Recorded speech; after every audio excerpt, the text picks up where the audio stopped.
अच्छा, हमने कल वर्किंग कैपिटल स्टार्ट किया और हमने यहां तक तो पहुंच गए थे level of working capital investment. सवाल ये है कि अगर उसका मतलब बताऊं, आपको अपने पास इन्वेंट्री कितनी रखनी चाहिए। क्या लिखा हुआ है? Level of working capital investment. असल मतलब तो ये है कि हमने कितनी इन्वेस्टमेंट करनी है इन्वेंट्री में, रिसीवेबल में, पेएबल में, ये सारी बात। मेन क्या है कि वो कहते हैं क्या लेवल रखना चाहिए। कहते हैं वर्किंग कैपिटल की इन्वेस्टमेंट का अंदाजा आप इन दो चीजों से लगाओगे, length of working capital cycle. अब वर्किंग कैपिटल साइकिल आपको याद होगा कि हमने पढ़ा था holding time, inventory holding time, average collection period और एवरेज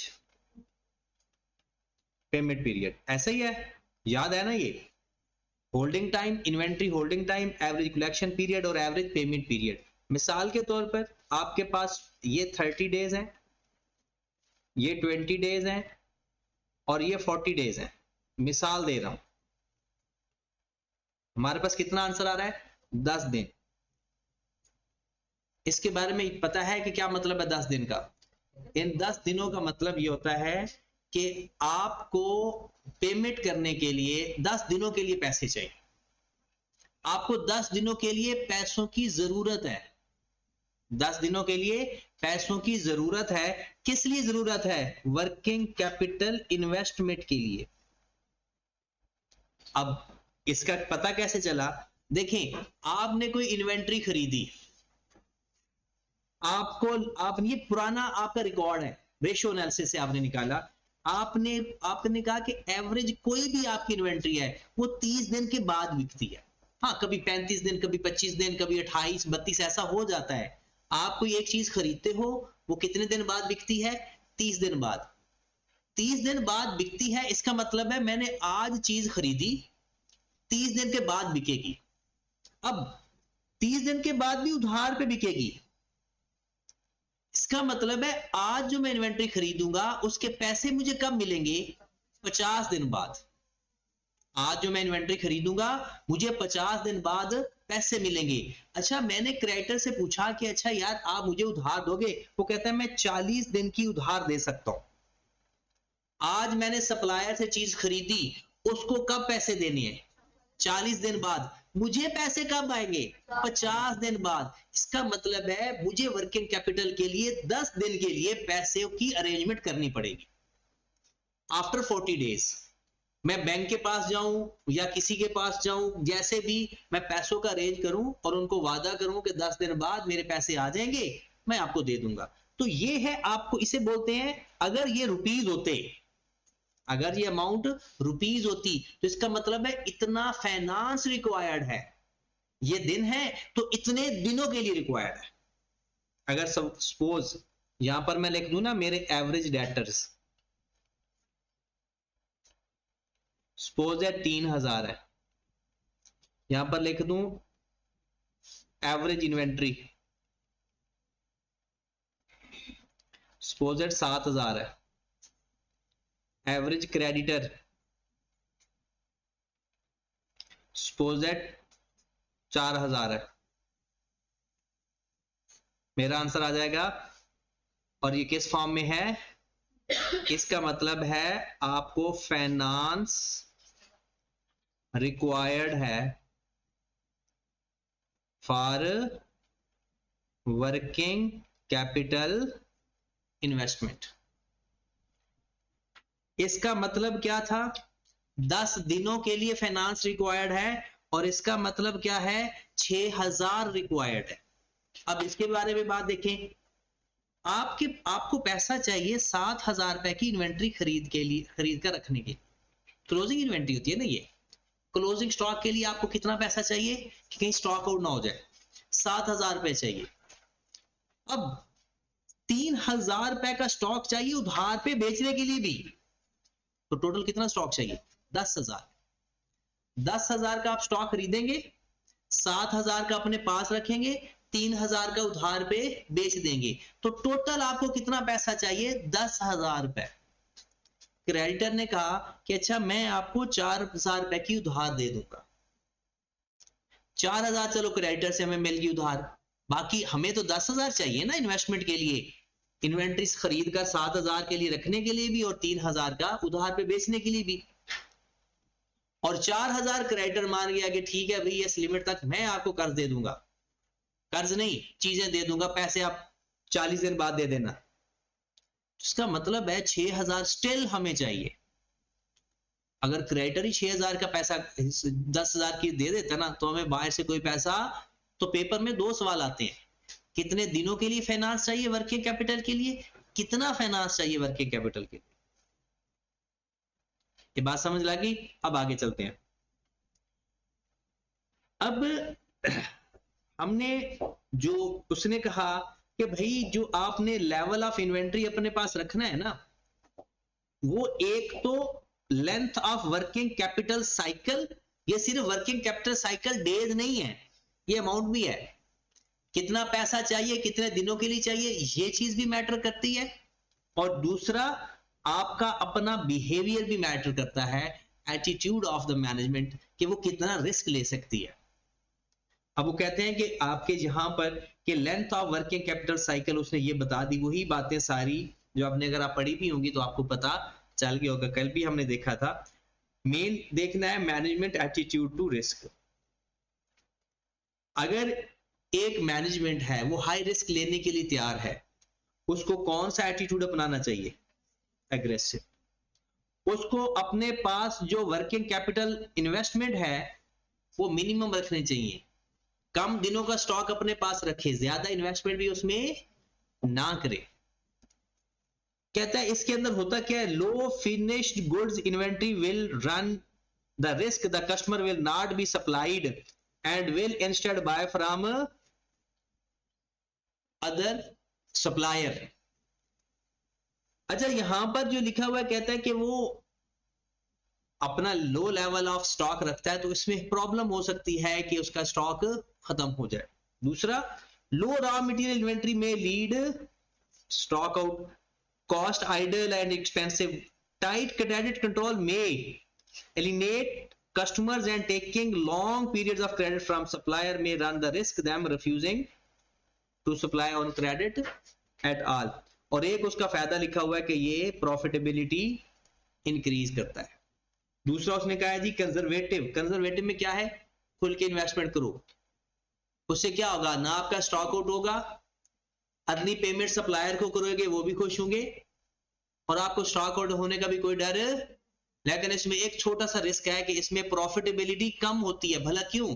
आप सारी इन्वेस्टमेंट उस जगह पर कर रहे हो जिसके ऊपर कोई एडिशनल रिटर्न नहीं है, जिस जगह पर कोई एडिशनल रिटर्न नहीं है।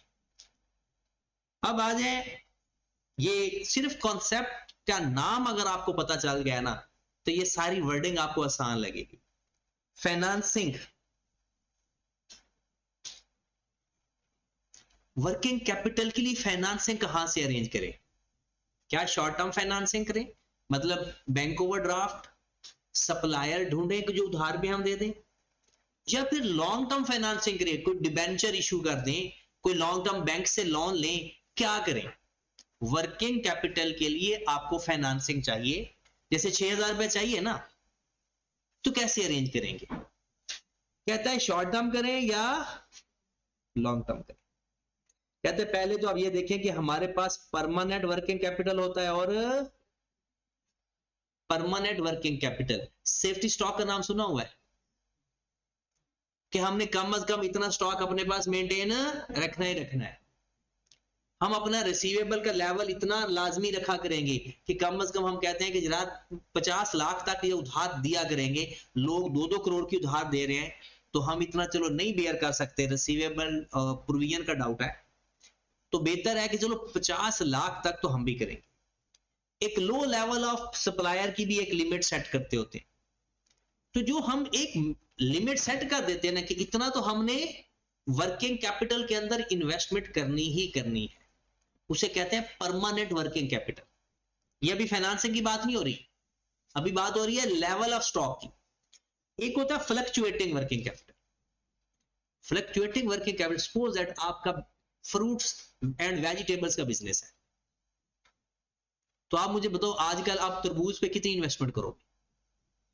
ऐसे एक ढेर बनाकर, जैसे अक्सर आपने देखा होगा वो ढेर बनाकर रख देते हैं। मतलब ये फ्लक्चुएटिंग है आपका, कि जब सीजन आता है तो इसके अंदर आपको ज्यादा इन्वेस्टमेंट चाहिए होती है, जब इसका सीजन आउट हो जाता है इसकी इन्वेस्टमेंट की जरूरत ही नहीं पड़ती। फ्लक्चुएटिंग का मतलब है सीजनल बेसिस पर आपको जरूरत पड़ सकती है, इवेंट बेसिस के ऊपर पड़ सकती है। जैसे अगर कोई खास इवेंट आ गया तो उस इवेंट के तौर पर आपको अपने स्टॉक में इन्वेस्टमेंट स्टॉक खरीदना पड़ सकता है। उसके लिए आपको फिर फाइनेंसिंग चाहिए होगी, वो कैसे करनी है, शॉर्ट टर्म करनी है या लॉन्ग टर्म करनी है।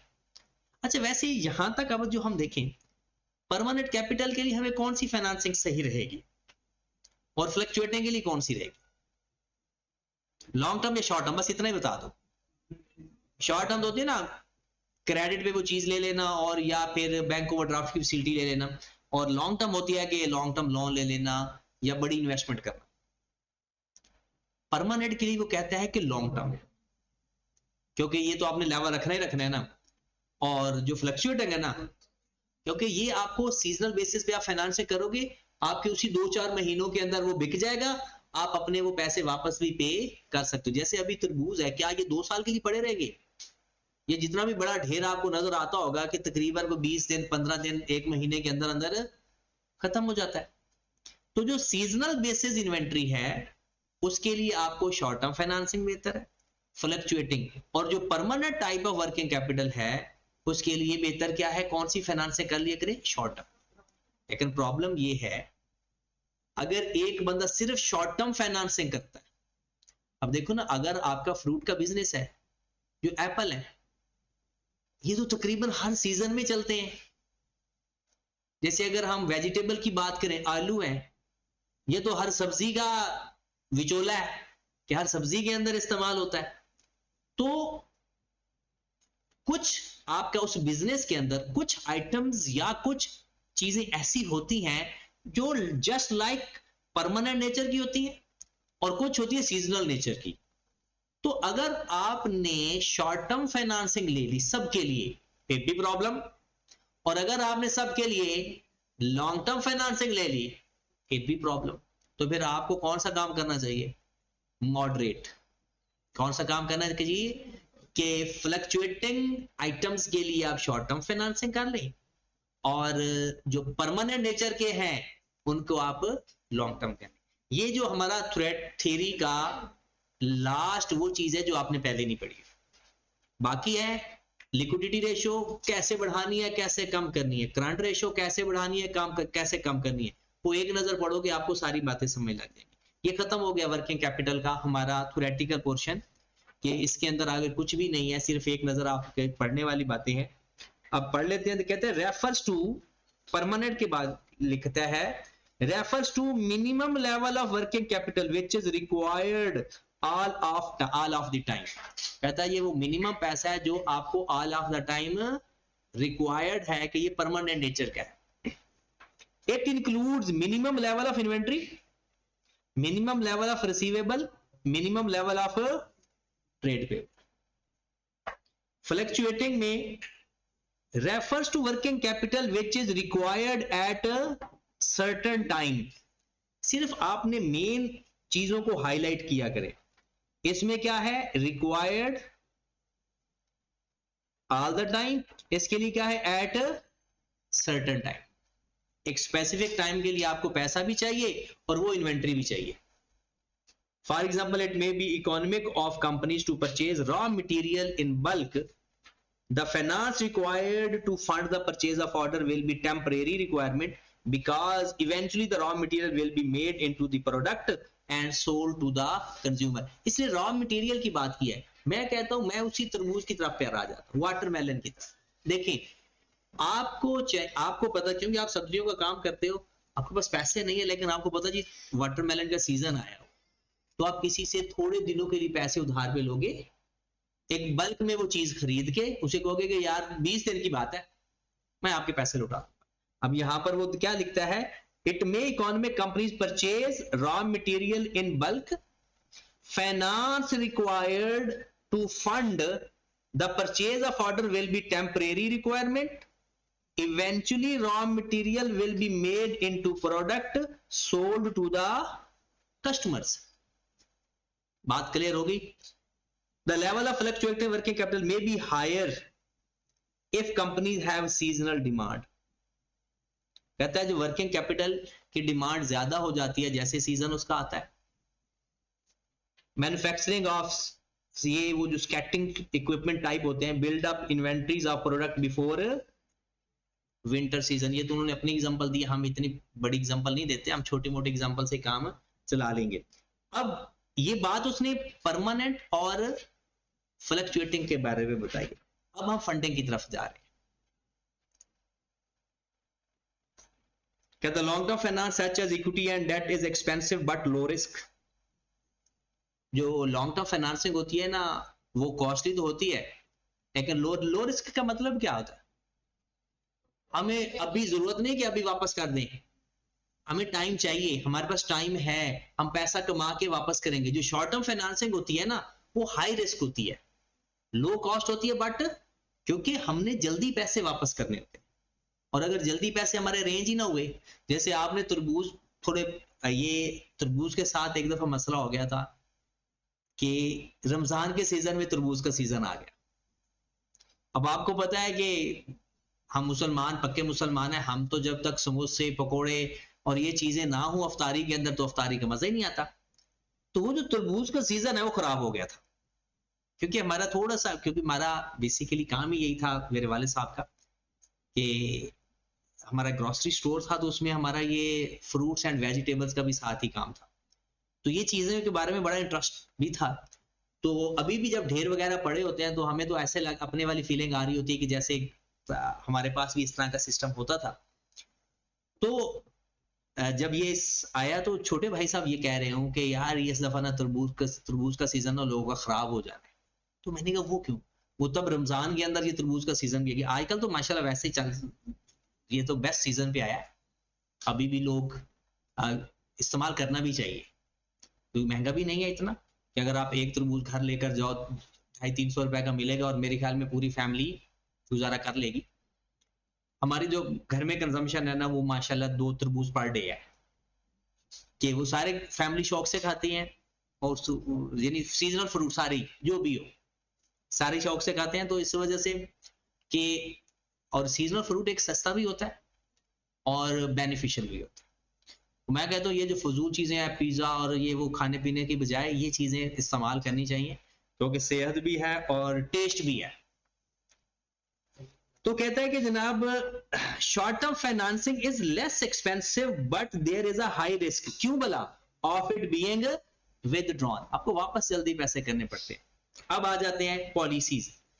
कहते हैं एक ये जो कंजर्वेटिव है ना ये फंडिंग पॉलिसी है. कंजर्वेटिव फंडिंग पॉलिसी ये क्या कहेगा? ये थोड़े थोड़े पैसे लेगा या इकट्ठे पैसे ले लेगा? कंजर्वेटिव ये इकट्ठे पैसे लेगा क्योंकि ये रिस्क टेकर है ही नहीं. ये तो लॉन्ग टर्म फाइनेंसिंग करेगा क्योंकि long term financing low risk है. पता चल गया? अब कंजर्वेटिव चाहे मैनेजमेंट पॉलिसी है चाहे कंजर्वेटिव फंडिंग पॉलिसी है, इसका मतलब क्या है? ये लो रिस्क होता है. लो रिस्क में लो प्रॉफिट भी होता है. High risk high profit, low risk low profit. इसमें करता क्या है? कहता है there this is where all the permanent assets both non current assets and permanent part of current assets. In other words, वैसे अगर आपने डेफिनेशन सही तरह से देखनी है ना तो ये अगर पढ़ोगे तो आपको ज्यादा समझ लगेगी. ये जो मैंने हाईलाइट किया है, बाकी जो ब्रैकेट में लिखा हुआ है ना वो उसकी एग्जांपल दे रहा है, एक्सप्लेनेशन दे रहा है.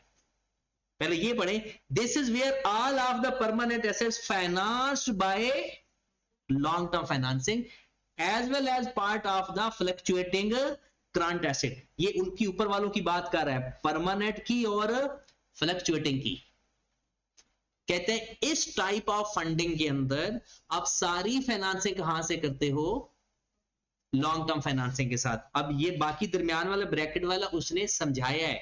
असल चीज क्या है? This is where all the permanent assets are financed by long term.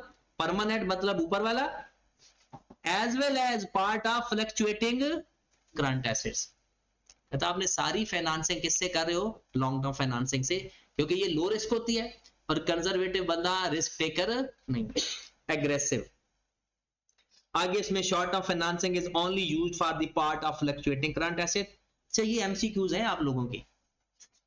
Conservative policy के अंदर वो अपनी सारी जो नॉन करंट एसेट की फंडिंग है वो भी कहां से करेगा? लॉन्ग टर्म से। और करंट एसेट्स के जो परमानेंट नेचर की चीजें हैं वो भी कहां से करेगा? लॉन्ग टर्म से। फिर short term financing is only used for part of fluctuating current asset. The conservative policy is the least risky but also result in the lowest expected return. ये बातें जो मैं हाईलाइट कर रहा हूं ये आपके एमसीक्यूज में नजर आएंगी। आप aggressive policy, financing working capital, use short term financing to fund all fluctuating asset as well as some permanent part of the current asset। कहते हैं एग्रेसिव के अंदर शॉर्ट टर्म फाइनेंसिंग होती है सारे फ्लक्चुएटिंग में और some of permanent part of the current assets. This policy carries the greater risk of illiquidity as well as greater return.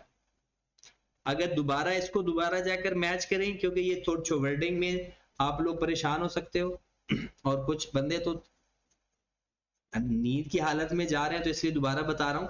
यहां पर देखें, ये जो ऑल परमानेंट एसेट्स कौन से?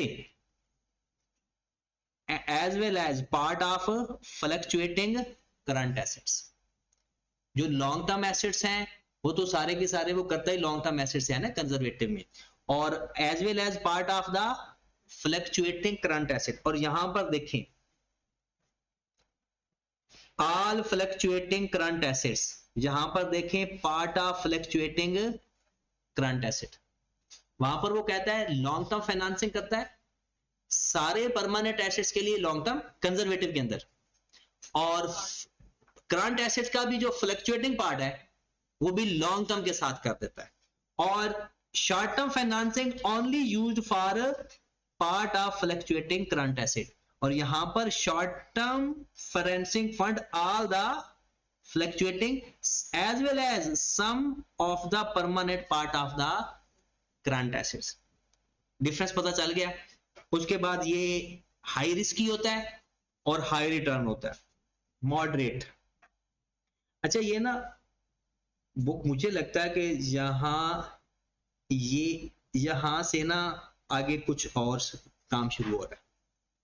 आगे the benefit short term financing और लॉन्ग टर्म फाइनेंसिंग के बेनिफिट्स और एडवांटेज और डिसएडवांटेज है। मॉडरेट पॉलिसी यहां तक है।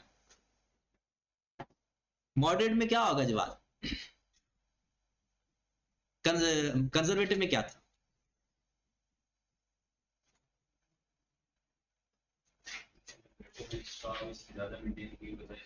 कंजर्वेटिव फंडिंग पॉलिसी, वो कंजर्वेटिव फंडिंग पॉलिसी। हाँ, लॉन्ग टर्म फाइनेंसिंग करता है किसके लिए? All permanent nature of assets और some part of the fluctuating of current assets. और शॉर्ट टर्म फाइनेंसिंग सिर्फ उसके लिए करता है जो कि फ्लक्चुएटिंग एसेट्स होते हैं। और एग्रेसिव पॉलिसी में शॉर्ट टर्म फाइनेंसिंग करता है all fluctuating nature of current assets as well as some permanent nature of current assets. ठीक है, और ये हाई रिस्की होता है और हाई रिटर्न होता है। और कंजर्वेटिव में लो रिस्क होता है, लो रिटर्न होता है। अब बात आ रही है मॉडरेट की। मॉडरेट में क्या होगा? ये हमने पहले भी बात की है कि जो करंट नेचर के एसेट्स हैं उनके लिए वो कर लेगा शॉर्ट टर्म फाइनेंसिंग, और जो परमानेंट नेचर के एसेट्स हैं उनके लिए उसको चाहिए कर ले वो long term financing. A moderate policy matches the short-term financing to fluctuate current assets and long-term finance to the permanent part of the current assets plus non-current assets. This policy falls between the two extremes। कहता है वो उन दोनों के दरमियान में आ गई। अब इसके आपने मेन जो MCQs हाईलाइट करने हैं, ये प्लस ये पेपर में सवाल भी बन सकता है वर्किंग कैपिटल के सवाल में से 4 नंबर का या 8 नंबर का या 5 नंबर का। फंडिंग पॉलिसी वाला और ऊपर वाला। और इसमें आपने अगर ये बातें लिखने में कामयाब हो गए, मेन क्या लिखा हुआ है, नॉन करंट एसेट। फिर करंट एसेट के दो हिस्से हैं, एक परमानेंट और एक फ्लक्चुएटिंग। जो लॉन्ग टर्म है कंजर्वेटिव लॉन्ग टर्म है for all type of permanent assets, some type of fluctuating of current assets, और उसमें शॉर्ट टर्म फाइनेंसिंग होती है सिर्फ और सिर्फ fluctuating of current asset. Aggressive के अंदर जो करंट एसेट्स का फ्लक्चुएटिंग पार्ट है उस सब के लिए शॉर्ट टर्म फाइनेंसिंग होती है, और परमानेंट नेचर पर भी थोड़ी सी शॉर्ट टर्म फाइनेंसिंग वो कर लेता है। और मॉडरेट में शॉर्ट टर्म के लिए फ्लक्चुएटिंग करंट एसेट्स के लिए शॉर्ट टर्म, और नॉन करंट एसेट के लिए और permanent nature of current asset के लिए लॉन्ग टर्म फाइनेंसिंग। यहां पर वो लिखता है benefits of using short term finance. ये ना सवाल वो मिक्स हो गया है, ये आगे लिखा हुआ है benefit of short term financing, low cost, much more flexible. ये तो उसके फायदे हो गए। अब नुकसान भी देख लें।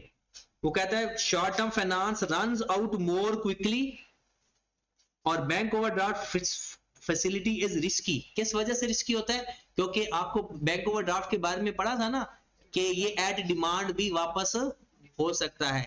एक टर्म लोन लेते हैं ना, वो तो टाइम से पहले डिमांड नहीं कर सकता, ये किसी भी वक्त डिमांड हो सकता है। ठीक है, तो ये आपका जनाब थ्योरेटिकल पार्ट कंप्लीट हो गया। इसके बाद जो भी थ्योरेटिकल पार्ट है आपने पढ़ना जरूर है, आपके एमसीक्यूज कवर होंगे, लेकिन ऐसी कोई बात ही नहीं है जो मुझे रीड करवाने की जरूरत पड़े। तो आप जब मैं रीडिंग करता हूं आप लोगों को शायद ये उस हिसाब से इंटरेस्टिंग ना लगे, क्योंकि आप लोग न्यूमेरिकल करने के आदी हो, लेकिन जो रीडिंग है वो इतनी इंपॉर्टेंट होती है आपके पेपर में बैठने के लिए, प्लस ये जो आपके आगे पेपर आएंगे ना उनके लिए। आगे पेपर से मुराद क्या है? आपका जो बीएफडी का पेपर है, जो सीफैप की ज्यादातर बातें ये ओरिजिनल वर्डिंग है। और ऑडिट का पेपर तो मैं बार बार कहता हूं, ऑडिट के पेपर में लोग कभी भी उन्हें ये नहीं, इस वजह से नहीं कभी फेल होते कि उन्हें ऑडिट नहीं आता, उन्हें ऑडिट सारा आता होता है, उन्हें पूरी किताब रटी होती है, लेकिन वो ऑडिट की वर्डिंग प्रोड्यूस करने में नाकाम रहते हैं। ऑडिट की वर्डिंग क्या होती है कि उसकी वो बेस जिसके लिए वो एक वर्डिंग इस्तेमाल होती है उसका एक मतलब ही अलग होता है। Law and standard, law and regulation, उनके हर वर्ड का मतलब होता है। अगर वो वर्ड आप प्रोड्यूस ही नहीं करोगे, वो वर्ड लिख कर ही नहीं आओगे। अब जो लोग पास होते हैं ना उन्हें भी नहीं पता होता, लेकिन उन्होंने वो लफ्ज याद किए होते हैं, वो वहां एज इट इज जाकर प्रोड्यूस करके आते हैं।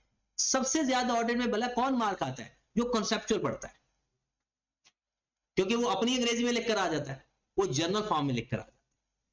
तो ऑडिट की वर्डिंग प्रोड्यूस करना बिल्कुल ऐसी जरूरी है जैसे ये मैनेजमेंट की भी अपनी एक वर्डिंग है। तो इसलिए इसको ना बड़े ध्यान से पढ़ना। तो कल मैंने सुनना भी है थोड़ा सा इसके बारे में। अब बाकी ये चीजें आपने खुद ही पढ़ लेनी है, इसमें कोई ऐसी चीज नहीं है कि जो लिक्विडिटी रेशो, इसका मैं फार्मूला लिखवा देता हूं, अगर आपने दोबारा फार्मूला लिखना है तो लिख लें, वरना है तो वही लिक्विडिटी रेशो।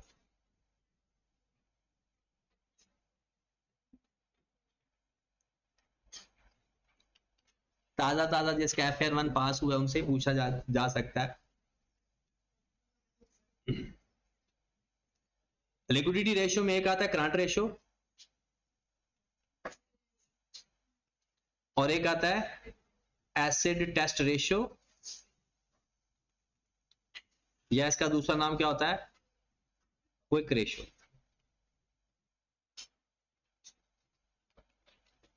ये होता है जनाब current assets over current liabilities,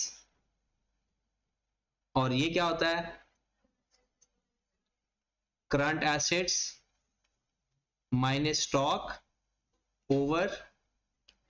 अच्छा, किसी फार्मूले के अंदर ये नहीं लिखा हुआ current assets minus stock minus prepaid, लेकिन जब सवाल का भी आ जाए ना वो प्रीपेड माइनस करता है, तो इसलिए हम भी प्रीपेड एक्सपेंस अगर है तो वो माइनस लिख देते हैं, प्रीपेड एक्सपेंस। ठीक है, अब ये एसेट टेस्ट रेशियो है ये करंट रेशियो है। इसके जब सवाल आएंगे आपने खुद ही कर लेने हैं। हम अपने ओरिजिनल सवालों पे जाते हैं जो हमने करने हैं मेन। सबसे पहले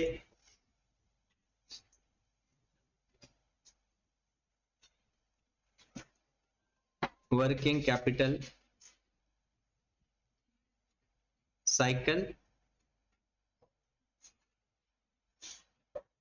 या इसका दूसरा नाम क्या आता है, cash operating cycle. Days, week या मंथ होते हैं ये। सबसे पहले हम लिखते हैं जनाब एवरेज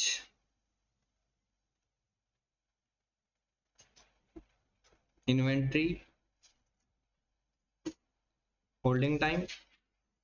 फार्मूले हमने कल लिख लिए थे इसके, प्लस एवरेज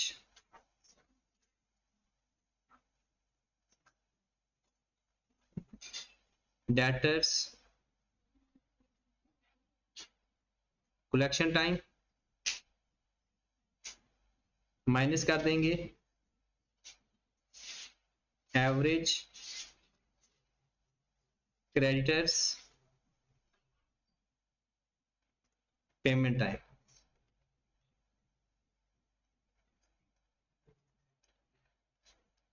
सवाल ये है इसका आंसर हाई बेस्ट होगा या लो बेस्ट होगा। आहद, जो इसका आंसर आएगा वो हाई बेस्ट होता है या लो? लो बेस्ट होता है। और नेगेटिव, तो फिर नेगेटिव अगर आंसर है तो इसका मतलब क्या होता है? हमारे पास पेमेंट से पहले ही कैश आया हुआ है। अगर इसका पॉजिटिव 10 आंसर आता है ना, इसका मतलब है हमें 10 दिनों के लिए पैसा चाहिए।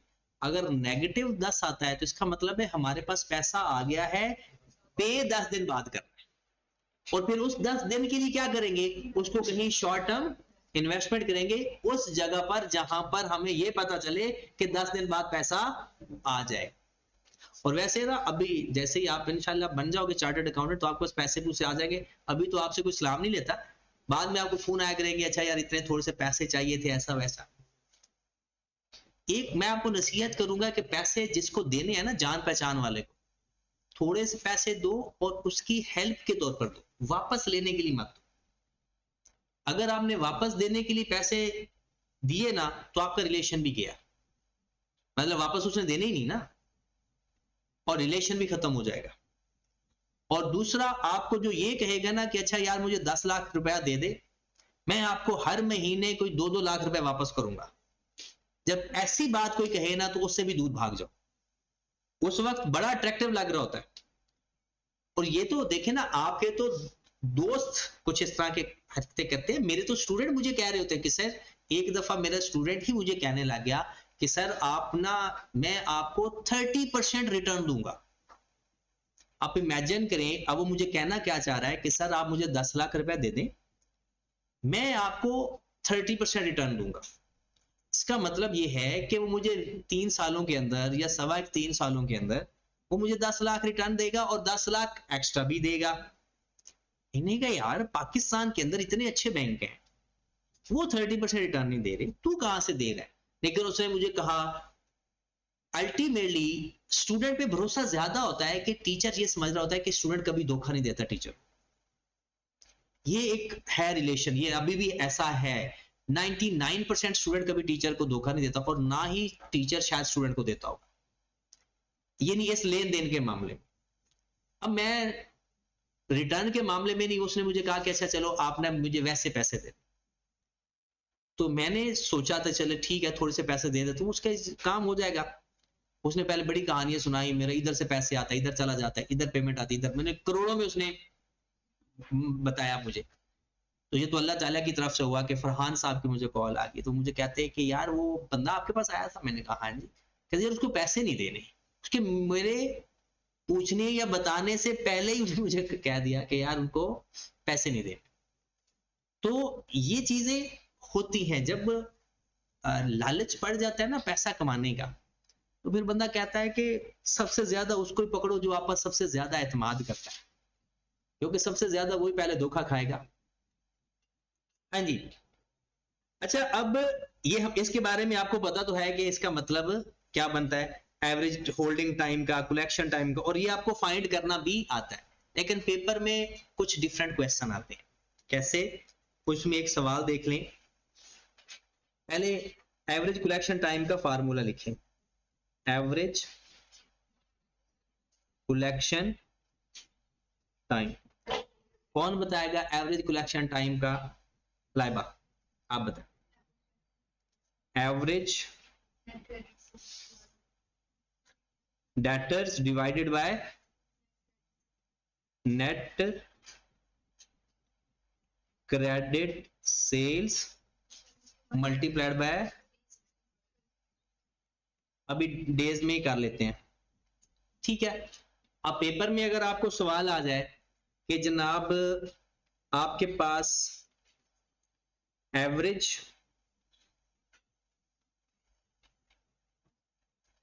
कलेक्शन टाइम है, एवरेज कलेक्शन टाइम है जनाब 30 days, average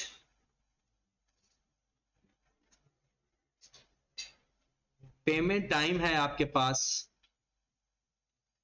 40 days, average holding time है आपके पास 25 डेज। ये आपके सवाल के अंदर ये आपका पुराना डाटा है, ठीक है। Now you want to sell rupees 400,000 and earn margin 25%, earn margin 25%. How much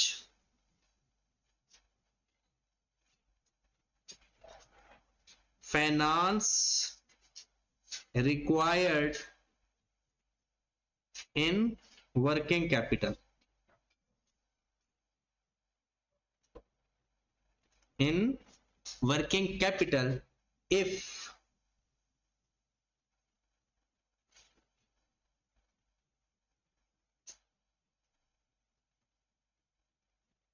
closing stock level is rupees, मैं अज्यूम कर रहा हूं तो जवाब आगे पीछे भी हो सकता है, मतलब 50,000। if closing, बल्कि इसको रहने ही दें फिलहाल, जरूरत पड़ी तो लिख लेंगे वरना नहीं। बस इतना ही सवाल है। सपोज आप 4 लाख की सेल करना चाहते हो और उसके ऊपर 25% प्रॉफिट कमाना चाहते हो, ओके। आपके पास एवरेज कलेक्शन टाइम 30 दिन आपको लगते हैं कस्टमर के पीछे जलील होने के लिए।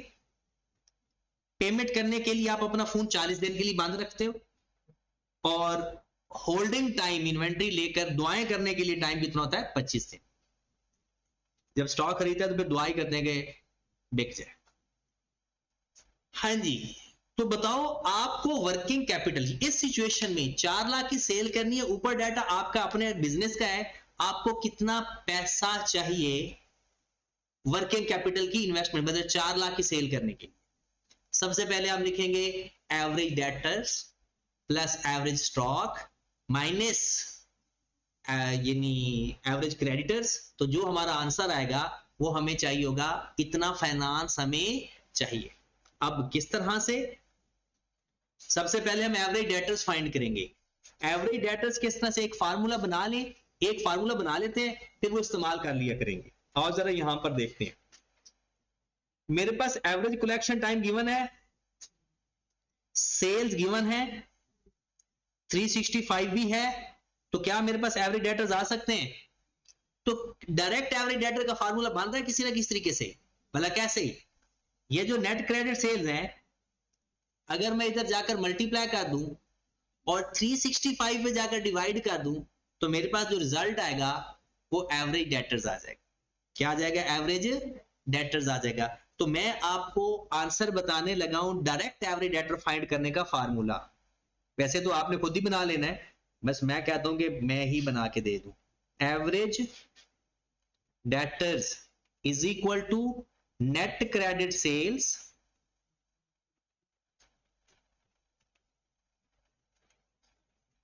मल्टीप्लाइड बाय डे ओवर 365 या m ओवर 12 या वीक ओवर 52। समझ लगी? ये हमारे डेज, वो 30 डेज है ना, अगर डेज होंगे तो जितने डेज होंगे डिवाइड बाय 365। जैसे अगर आप दोबारा वापस आओ तो यहां पर मैं लिखूंगा 30 डेज, ये इधर जाकर मल्टीप्लाई हो जाएगा क्रेडिट सेल तो 4 लाख, 365 इधर मल्टीप्लाई इधर जाकर क्या हो जाएगा? डिवाइड। बन गया वही formula, sales multiplied by 30 over 365। तो ये हमारे पास एक डायरेक्ट फार्मूला बन गया। आपको एवरेज डेटर चाहिए, नेट क्रेडिट सेल्स, आपको एवरेज क्रेडिटर चाहिए, या इसे बोलते हैं investment in creditor. Net credit purchase multiplied by day over 365। आपको स्टॉक चाहिए, cost of sale multiplied by day over 365। बात समझ लगी? तो सवाल आपका हो गया, और सवाल एक टॉपिक हो गया। लेकिन कल इस टॉपिक में बहुत इंटरेस्टिंग बातें आएंगी। बैड डेट्स का कॉन्सेप्ट आएगा, कुछ कंटेंडेंसी हम इसके अंदर डिस्कस करेंगे, और कुछ हम डिस्कस करेंगे कि अगर पहले का प्रॉफिट पड़ा हुआ वो खुद इस्तेमाल करके और उसे कितना फाइनेंस चाहिए होगा, वो भी डिस्कस करेंगे। तो कल से ये मतलब ये बोरियत खत्म इसमें, बल्कि जो थ्योरेटिकल पोर्शन है वो कंप्लीट हो गया। अब सारे के सारे न्यूमेरिकल है। पहले मेरा ये प्लान था कि हम ये 2 चैप्टर अभी छोड़ देंगे, हम थ्योरी वाले पोर्शन पे चले जाएंगे। लेकिन अब मैंने यही प्लान किया है, हम न्यूमेरिकल पूरा पढ़ लेते हैं, फिर मैं थ्योरेटिकल के साथ साथ न्यूमेरिकल रिवाइज भी शुरू करवा दूं, क्योंकि मेन हमारा टारगेट है पेपर पास करना। उसके लिए हम आधा घंटा 15 मिनट अगर ज्यादा भी बैठ जाएंगे ना तो उससे कोई फर्क नहीं पड़ता। तो रिवीजन स्टार्ट कर देंगे हम न्यूमेरिकल पोर्शन की, और थोड़ा थोड़ा थ्योरेटिकल पोर्शन पढ़ते रहेंगे, क्योंकि थ्योरेटिकल पोर्शन ना आपकी कैपेसिटी है ना मेरी कैपेसिटी है। तो इसलिए वो उतना ही पढ़ेंगे जितना एक हजम हो जाया करे, बस वही उधर ही याद हो जाया करे, याद करवा के भेज दिया, और न्यूमेरिकल जो पोर्शन है उसकी रिवीजन करते रहेंगे। अब ये सवाल को करना है आप लोगों को, तो बोरिया मिस्टर समेटना शुरू करते हैं। हाँ जी, डेटर्स कितने चाहिए? 4 लाख मल्टीप्लाइड बाय 30 ओवर, हाँ जी, कितने के डेटर चाहिए? कितना? 3287 777 32,877 रुपए चाहिए उधार पे चीज बेचने के लिए। स्टॉक, इसकी कॉस्ट ऑफ सेल फाइंड किया है सीपीएस लगा के, कितना प्रॉफिट कमाना चाहता है? तो इसका 75% ले लो, 3 लाख। 3 लाख समझ लगी ना सबको? मल्टीप्लायर बैक, होल्डिंग टाइम कितना है? 25 ओवर 365, कितना? 2054। इतने का स्टॉक खरीद के अपने पास रखना है, इतने का उधार पे बेचना है, इतना टोटल फाइनेंस रिक्वायर्ड है, लेस क्रेडिट पे कितना मिल जाएगा। कॉस्ट ऑफ सेल ही ले लें क्योंकि परचेज तो है नहीं, मल्टीप्लायर बाय क्रेडिटर का टाइम कितना है? 40 दिन, 40 ओवर 365, कितना आ गया?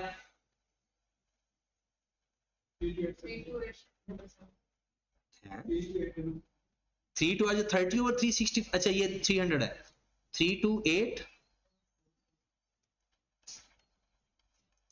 Finance required in working capital, finance required in working capital कितना 20548। तो बाय चांस वो मैच हो गया, वरना ये तरीकाकार होता है कि इतना पैसा हमें चाहिए वर्किंग कैपिटल के लिए, इतना पैसा अरेंज करो, इतने की हमें उधार मिल जाएगी, तो आपका 4 लाख वाला मामला क्लियर हो जाएगा। ठीक होगी बात, समझ लग गई है? तो ये टॉपिक हमारा कंप्लीट हो गया एक तरह से, लेकिन इसके अभी सवाल हमने करने हैं। तो जो उसका अगला सवाल आपने करना है वो छोटा सा सवाल है, इसके भी एक दो छोटे छोटे सवाल कर लेना बस, अभी ज्यादा मुश्किल वाले सवाल नहीं देता मैं। इसका तीसरा चौथा पांचवा कर लेना बस, तीसरा चौथा और पांचवा, ये वही सारी चीजें हैं, या डेज फाइंड करने होंगे या अमाउंट फाइंड करने होंगे।